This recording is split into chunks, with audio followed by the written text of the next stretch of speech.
This samurai flick is off the rails, so we start off with a typical good guys versus the government battle royale in 1860s Kyoto. It seems every samurai movie kicks off with a dramatic beheading, right? These rebels are fighting for what they call a peaceful revolution, which is basically a fancy way of saying they're chopping down the shogun's guys with their swords. This whole kerfuffle has been going on since 1864, and by 1868 they finally managed to take over. They call it democracy, but it's more like off with their heads kind of change. Now let's talk about the main dudes in this mess. We've got Hajime Saito, the big boss of the Shinsengomi, who are basically the shogun's personal SWAT team. He's not having the best day, watching his side get their butts kicked. Bloated Slayer, or Hadokiri Barosai. Dude's got a knack for killing folks faster than you can say Pikachu. Spoiler alert, that's our boy Kenshin back when he was still into the hole. Slay first, ask questions later.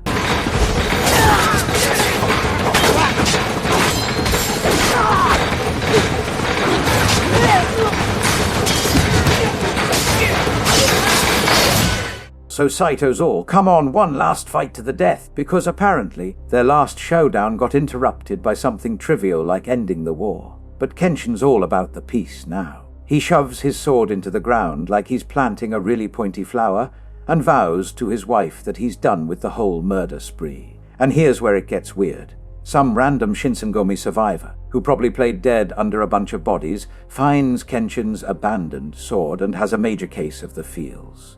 This sword's got more baggage than a hoarder's attic, and it's giving off some serious vibes about all the lives it's ended. Fast forward a decade and boom, Japan's got this new big cheese, Admiral Yamagata, calling the shots. The place is supposedly doing great, but you know what they say, there's always that one guy who's got to mess it up for everyone. Enter stage left Takeda Konryu, your typical rich bad guy who made his fortune pushing opium. So Takeda's got this little issue at work, too many cooks in the kitchen. Namely 2 drug makers. His genius solution, off one of him, the male chemist gets wise to his impending career change and does the only logical thing. He takes a flying leap out a window, classic move. The next day rolls around, and Saito, our friendly neighborhood cop, stumbles upon this poor dude's body. They're looking into it, and Sato's like, nope, not the real Barosai's Mo. The guy who jumped was supposedly done in by the real McCoy, but Sato's seen the genuine article at work before, and this is definitely not it. Meanwhile, Kenshin's just minding his own, strolling through the town, when he sees this wanted poster for someone calling themselves Barosai. This girl Kwarukami jumps out and starts swinging a wooden sword at him. She's like the town's D.I. Barosai hunter, and she's not exactly discriminating with her targets. He tells her he's cool, just a wanderer, and shows her his blade that's all reversed and safe. Kwarukami feels like an idiot and says sorry. Then we've got Saito, who swaggers into Villain HQ to have a chat with Takeda about the murder. Twist alert, the guy they're looking for is actually an undercover cop. But alas, this isn't some fancy detective show, so they don't have the goods to cuff him yet. Sato's got to leave with nothing but a stern talking, too. That night the word gets out that Megumi, who's been cooking up drugs for a living, has made a break for it. Naturally, this sends Takeda into a bit of a tizzy since his whole operation is on the line. So he sends a dog in, this fake Barosai guy, to go and find her. Now, get this? It turns out Udo is actually that zombie samurai we saw in the very beginning, who stumbled across Kenshin's sword a whole decade ago. Megumi, not wanting to be caught, makes a beeline for the police station because, hey, it's the safest bet when you're on the run from a maniac. But surprise, surprise, Udo's like a bloodhound on her scent and follows her there. He basically turns the place into a slaughterhouse, taking out every cop in his path.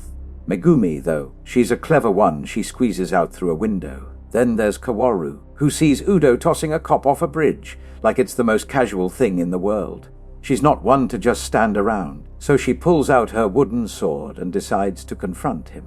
Udo barely breaks a sweat, knocking her down. Enter Kenshin, our hero, who shows up at the perfect moment to keep Kaworu from becoming a permanent part of the scenery. Udo gets all excited because he's finally face to face with the real McCoy, the Barosai he's been hearing legends about. But before they can go all out, the cops show up and crash the party. So Kenshin grabs Kaworu and they make a quick getaway. They end up at her family's old dojo, where she tells him about her sob story. Her dad used to run the place. It used to be a bustling school. But thanks to all the recent bad vibes, she's down to one student, a kid named Yohiko. Basically, their reputation has dropped like a rock on Yelp. because of murder. The next day, some rough dudes roll up and tell Kaworu she's got to sell the dojo to them. But she's like, nah, it's my old man's place. So they go nuts and start breaking stuff like they're in a wrestling match or something. That's when Kenshin swoops in and saves the day with nothing but some wooden sticks.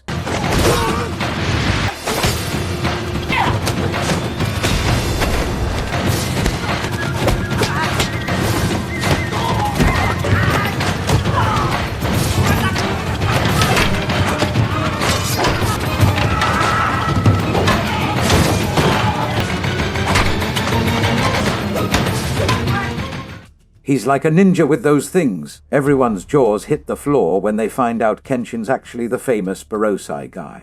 Kaworu's especially shocked, because she just realized the man she's been playing hero with is the same type of dude who, killed her pops. Awkward. The cops come in and scoop everyone up, including Kenshin. They take him to meet this big shot Admiral Yamagata, who's like, oh, you're that guy who used to kick butt and take names. The Admiral wants Kenshin to come back to the action and help wipe out some bad guys in the opium biz. But Kenshin's like, nope, I'm a peaceful man now, which is a pretty big deal considering his past. Sato the detective doesn't totally buy it. He's like, prove to me you can keep people safe without ending anyone.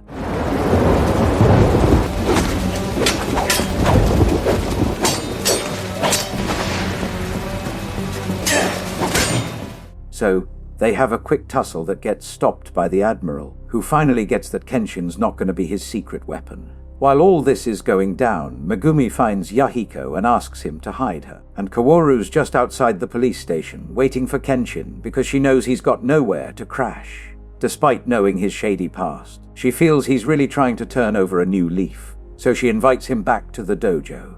They all grab a bite at a tavern that night, and Kenshin's acting all out of place. It's like watching a fish out of water try to make small talk. But hey, he's happy to just chill with some people for once in a long time.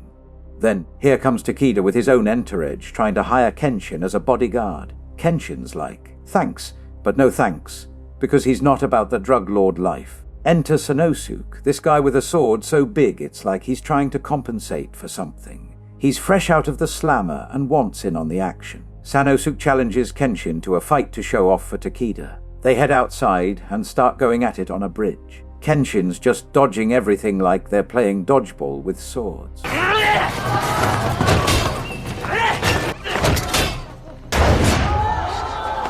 And asks him if he really wants to work for such a lowlife. That gets to Sanosuke and he's like, you know what, maybe I'll pass on this job offer. And just like that, he moved out. Later that night, Udo goes nuts and takes out the same bunch of thugs who messed with the dojo earlier. The next day, Sato checks out the scene of the crime, and wouldn't you know it, Kenshin just happens to be around. He sees this young woman bawling her eyes out over her dead family, which really hits home for him. It brings back some seriously sad memories of when he offed a bunch of Shogun supporters back in the day, including some dude who was supposed to marry his future wife, Tomo. That's right, she ended up giving him his second facial scar after her fiancé gave him the first one. Kenshin's living the quiet life with his little makeshift family, Kaworu, Megumi, and Yahiko. They're like the island of misfit toys, but with swords and stuff. He's really trying to be a good guy and not slice anyone up anymore. The local water's poisoned, and people start dropping like flies. Megumi, being the doc in the group, takes charge of helping everyone get better.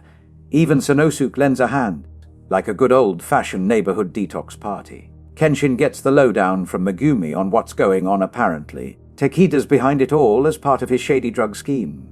And get this, she's been his opium chef and Girl Friday for a while. Her backstory's pretty heavy. She's from a well-off medical family, but everyone bit the dust during the war, so she had to stick with this jerk to keep breathing. When Megumi spills the beans about her past, it's the last straw for Kenshin. He's like, all right, enough's enough. And of course Sanosuke's all in because nothing says bromance, like joining forces to take down a common enemy. But before they can ride off into the sunset to kick some butt, Kaworu tells them Megumi's gone MIA. She left a little note saying she's going to go solo on this one and off Takeda herself.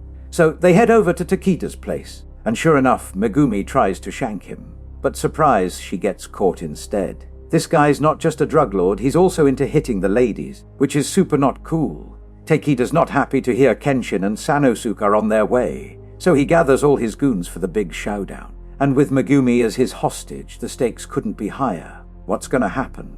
The fight scenes are totally epic, with Kenshin and Sanosuke slashing through a bunch of bad guys like they're playing a cheap martial arts video game. Kenshin's even doing it with a sword that couldn't cut butter, but hey, he's that good.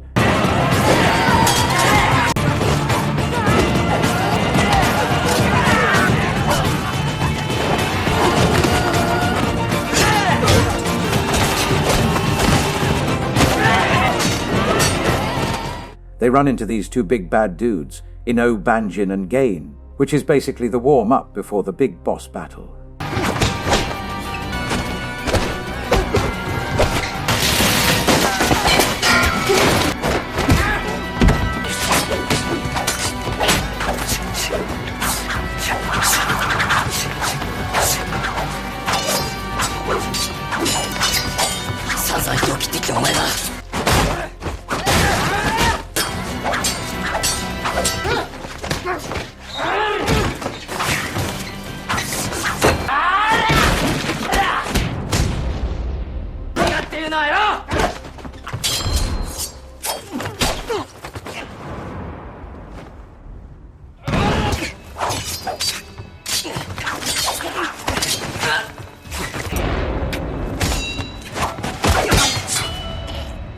After kicking their butts, they're off to save Megumi, but surprise, they get caught in a hail of bullets.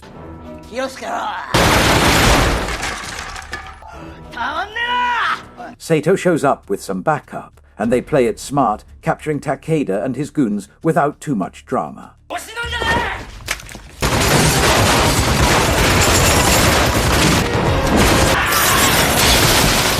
And guess what? They save Megumi while they're at it. But hold your horses, because there's always one more twist. Megumi lets it slip that Kaworu's been taken hostage by Yudo. Classic villain move, adding some drama before the grand finale. Kenshin sprints to where Kaworu's being held and walks right into Yudo's trap. Yudo's got Kenshin's old sword and is itching to use it, even messing with Kaworu's breathing, forcing our hero to fight like he means it.